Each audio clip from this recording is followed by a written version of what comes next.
Hello there and welcome back to my channel. Today we are going to go over some beginning aerial silks conditioning exercises. These exercises are very similar to what I give my students in the Intro to Silks classes I teach. And if you are new to your aerial journey, they are a great place to start building the strength that you will need to progress and continue on. So first things first, we use our shoulders so much in aerial silks, it's very important that we warm them up. So we'll begin with some shoulder shrug exercises. Start by standing behind the silks. Reach up and grab the silks thumbs up. Shoulders should be rotated slightly inward. Here is a side view for you. So not outward, no, inward. Kind of like the cover of the Evita album. Hopefully my musical theater friends understood that reference. From there, you sink your body down into an invisible chair. I could literally put a stool under your butt and you would still be in the same exact position. Pelvis is tucked, abs are engaged, and you are just moving your shoulders up and down. Shrugging them, shoulder shrugs. Elbows are straight and facing inwards the entire time. This is exactly what they look like if you were not holding the silks. And here's a proper side view of the body position. I usually do 8 to 10 of these as a warm-up.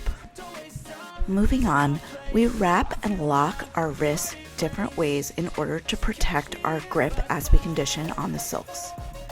Our next exercise, which is knee lifts, we will do from a single wrist wrap.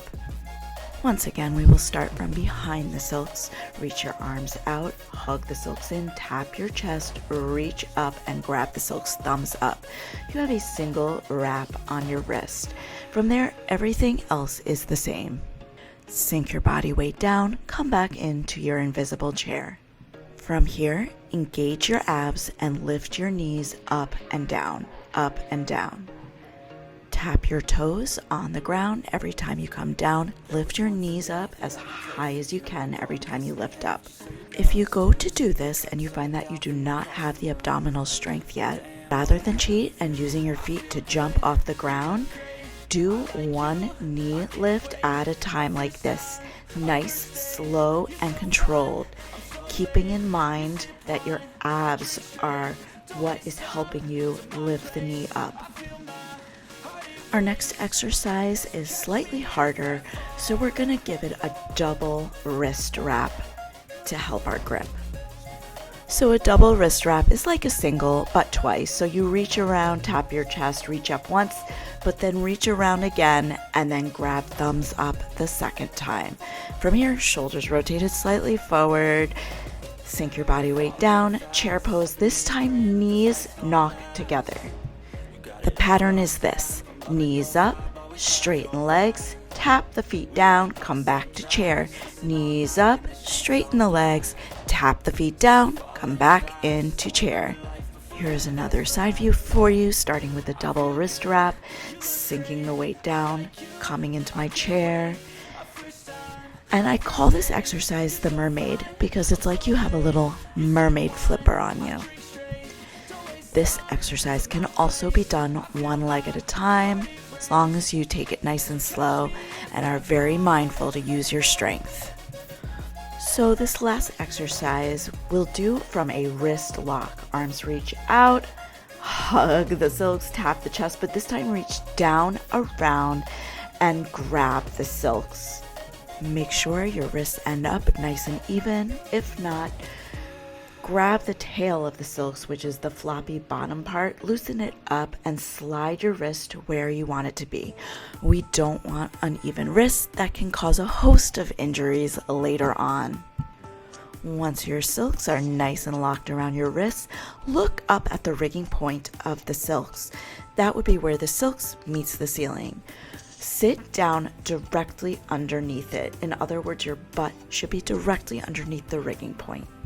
Feet stay flat on the floor. The further your feet are away from you, the harder this exercise is. The closer your feet are, the easier. And you're trying to remain in a seated position. These are not rows. These are supported pull-ups. Here's the side view of the wrist lock. Remember, it's out, tap the chest down this time, down, around. And you want to grab the live end of the silks. That is the tight part. Remember that because it's alive. That's why it's called the live end. See how when I sit down, I'm not behind the silks. The silks is not at an angle, but it's straight from ceiling to floor.